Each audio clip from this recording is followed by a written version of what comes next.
Salut. Bon, suivi vidéo bi administration WordPress la ñuy def mun nañ ni mooy suite vidéo précédente dañuy xool dañuy changer thème WordPress maintenant la mooy thème nit ñi bu ñu demee bay visiter site c'est parce que attirance site bi la design site bi structure yi utilisé maintenant choix thème dafa important si développement si création site web que ça soit site de vente en ligne et cetera donc thème bi mooy déterminer loolu mooy déterminer apparence site bi maintenant si côté thème bi mën nañ wax les extensions autrement dit ay plugins WordPress da lay fonctionner soo créer sa site da lay jox benn site boo xam ni basique la c'est quelque chose de basique léegi à chaque fois boo soxlaa benn affaire da nga koy obligé nga télécharger ko soit si contenu am soit nga dem jëlee ko en ligne maintenant par exemple boo créer site WordPress par défaut doo am formulaire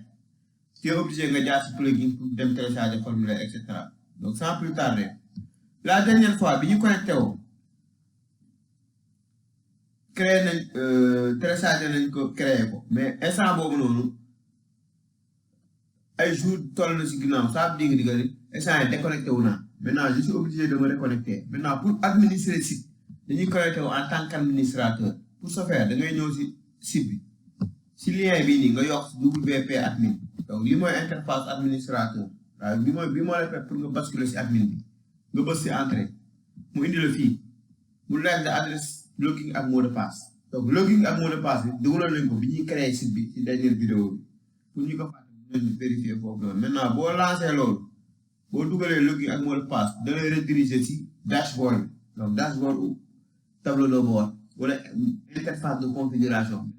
bu ñu nee administration WordPress lii moo tax ñuy wax partie bi fii la ñuy ajouter page fii la ñuy modifier contenu et cetera fii la ñuy créer apparence fii la ñuy créer utiliser extension wala plugin maintenant li ñuy def mooy dañuy changer suñu apparence loolu mooy objectif pour ce faire da ngay ñëw si dashboard bi nii nga cliquer si apparence ensuite nga dem thème boo ñëwee si thème normalement bi activé wu moo nekk nii ci kaw. dama koy activer damay ñëw par exemple bii laa bëgg modifier damay ñëw ma cliquer activer puisque mi ngi fi ba pare maintenant bu dee dama soxla plugin wala apparence boo xam ni wala thème boo xam ne nekk ci machine bi mun naa cliquer fii mu dem wëral ma ko internet après ma indi ko maintenant bu ko activer ni fii la koy indi ci kaw dégg d'habitude damay ubbi ñaari onglet bii pour administration bii pour test damay ñëw fii ma cliquer actualiser pour xool ndax changer na thème bi. Voilà, chargé na ko ça veut dire que changé na thème maintenant li des mooy menu yeeg et tout ce qui en reste merci.